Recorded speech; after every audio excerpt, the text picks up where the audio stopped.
Sir, good morning, sir. My question, I just wanted to know that when Tibet will be a free country, will it have an army? That's my question. Huh?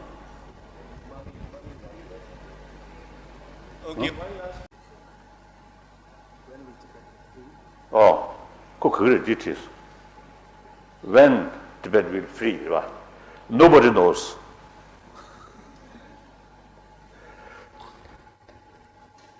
The Minister Chavan, Defense Minister, Mr. Chavan, I think the cousin, 80, 70, remember? Chavan, you do. He Defense Minister then, huh? 80. It's one time, I met, and of course, as usual, we discuss about the Tibetan problem. Then he mentioned when Indian freedom struggle carry, nobody knows when is things change, but we carry the struggle. So here we also, nobody knows some positive change when come, but we carry our struggle, and particularly our struggle as one ancient nation with unique cultural heritage. See, our main concern is the useful Tibetan Buddhist culture. I usually used to make distinction, Buddhism and Buddhist culture. Buddhism meant for Buddhist. Buddhist culture, community. Among the community, there are non-believers also there, Christians also there, Muslims also there. One example, Tibetan Muslim, at least the last 4 centuries, these Tibetan Muslim, their religion is Muslim, Islam, but their way of life is very much in the spirit of Buddhist culture. So therefore, that Buddhist culture is really worthwhile to preserve.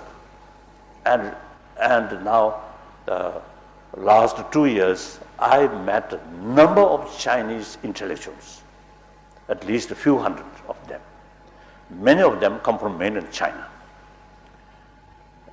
And some of them express with tear the China, the 1,000-year-old Chinese traditional value gone. Now every level full of corruption. So in future, restoration of human value, that's their main concern. For that, they are hoping towards Tibetan. Tibetan can help to restore human values in mainland China. So our main concern is preservation of Tibetan culture. It's not only concern for 6 million Tibetan, but also you see millions of young Chinese. Now today, in mainland China, number of Buddhists over 200 millions. So almost, I think, the biggest population, Buddhist population, I think, on this world. Of course, Japanese also is a Buddhist country. Any Japanese? No. But they are quite sort of, also the luxuries, luxury type. I mean, when their birth sort of the ceremony, according Shintoism, marriage according Christian, death ceremony according Buddhism. So they are quite sort of luxury, take something from Shintoism, something from Christian, something from Buddhism, like that. So like that. So therefore, and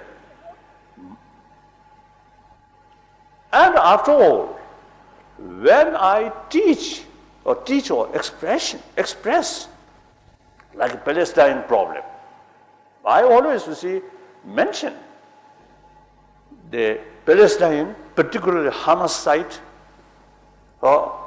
stand very tough elimination of Israel. Impossible. The Israeli side, again, some of these things to eliminate. Difficult. Only practical thing is sit together and dialogue with mutual respect and realistic. That's the only way. So I always telling, whenever I saw some problems, now Indo-Pakistan also, sit together. And now Kashmir problem, I think Indian government is offer something recently. These are good. So talk. That's the only way. Increase military force, not much help. That's the only way. So while I'm expressing that way, then for our own sort of problem, we have to sort of carry according to that principle. Confrontation way. So far, not seeking independence. That brought a lot of support from Chinese intellectuals. One time in Harvard University, I met some Chinese intellectuals or students, I think early 80, 90, after Tiananmen event. I met firstly about 200 Chinese students, then the detailed discussion with small group about I think 20 of them. Some scholars, some teachers, some students, some also the refugees from Tiananmen event. So I explain our sort of stand, our thinking. Usually I call middle way of approach. Then after our sort of lengthy discussion, including lunch, after that, all these Chinese respond to me, if your thinking, your approach, because of the knows Chinese people, then entire Chinese people will support. So now since then, number of occasions in meeting with Chinese in Australia, in Japan, in America, Canada, in Europe, number of occasions I met. I have full confidence and proud to say our struggle is not one side win, one side defeat, not that way. Both sides win. So we have full confidence approach that way. So our young Tibetan must utilize our intelligence, look broad way. And then also, I tell you, Tibetan, every Tibetan wants modernized Tibet. One indication, several thousand Tibetans from India illegally immigrate America, Canada, and Europe. Not for spiritual reason, but a dollar. That's clear indication. You see, Tibetan also is want more money, isn't it? So therefore, the Tibet, landlocked country, materially backward. Meantime, every Tibetan wants more prosperity. In that case, remain within the People's Republic of China. As the Indian Prime Minister has mentioned, economically, China is more advanced than India. It's true. So, more sort of material prosperity, more material development, remain within the People's Republic of China. It's our interest. Meantime, we should have full sort of meaningful autonomy so that we can preserve Tibetan culture, Tibetan identity, Tibetan language, and we can take maximum care about the environment. The negligence about ecology in Tibetan plateau Now already we here, and also China itself, you see, suffer as a result of immense deforestation. Now, a lot of unprecedented flood took place. So when Zhou Prime Minister, he actually, you see, gives some instruction, stop or reduce deforestation. But because of corruption, still going on. Some Chinese ecologists, you see, describe Tibet plateau, third pole. The effect, global warming from Tibetan plateau is as much as North Pole and South Pole. So they describe Tibetan plateau as a third pole. This is some Chinese scientist. This is wrote article. I saw that. Then I think, just for information, rate of global level warming 0.1. Rate warming in Tibetan plateau 0.3, higher. So therefore, the preservation or protection of Tibetan environment is a very, very important matter for India and also those countries which you see connected with Mekong River and then Yellow River, these which go through China. So, like former Soviet Union, environment issue, you see, no knowledge. So as a result, a lot of damage happened. Now, fortunately, people from China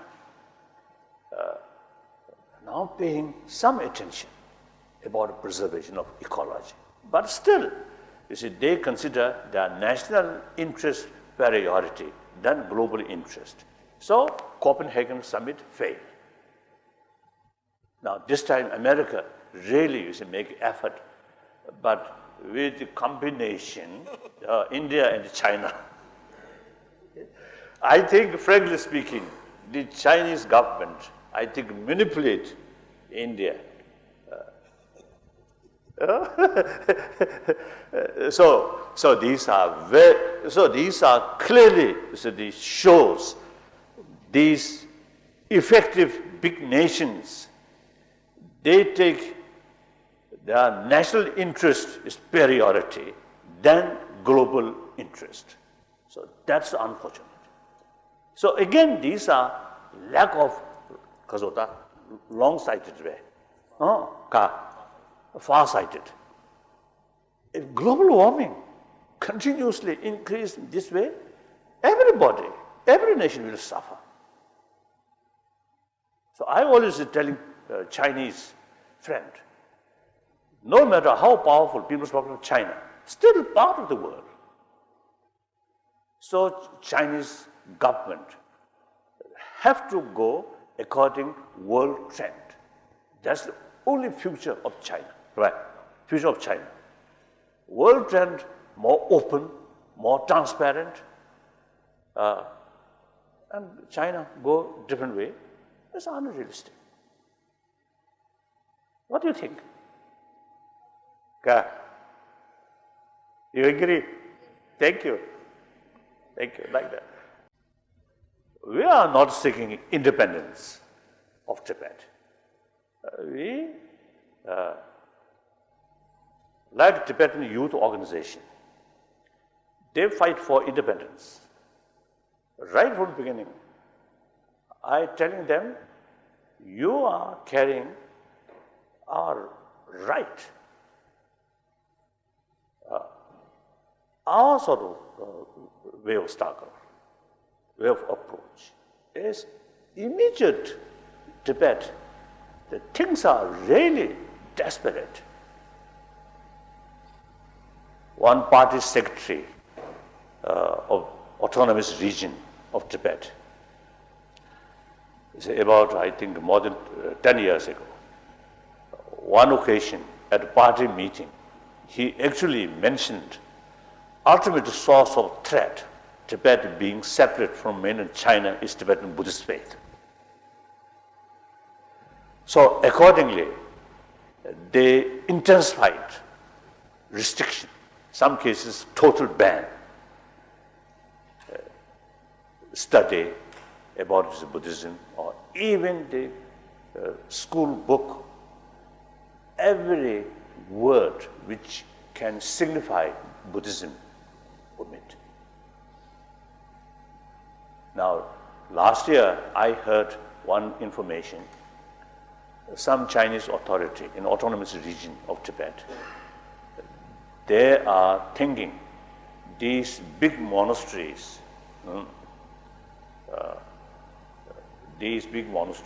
previously several thousand monk students, now these monasteries should be just like museum. Few monk as a caretaker, otherwise no longer as a center of Buddhist study. Already they implemented that. Just a few days ago, I met one journalist who visited there. He told me this, he witnessed like that. And that Chinese also told me like that. So therefore, things are really desperate. So as far as our approach is concerned, I think we can count, years, next 5 years, 10 years, we can achieve something. Complete independence. Just this moment, difficult. I don't think Chinese people, I think, accept that. Meantime, our official statement, right from the beginning, made very clear, past history is concerned, the Chinese version is not true. So there are Tibetan version, Chinese official version, Chinese individual version, and Western historian and legal experts version. So that means we do not accept Tibet historically as a part of China. And also now here, of course now this is too much political statement. Okay.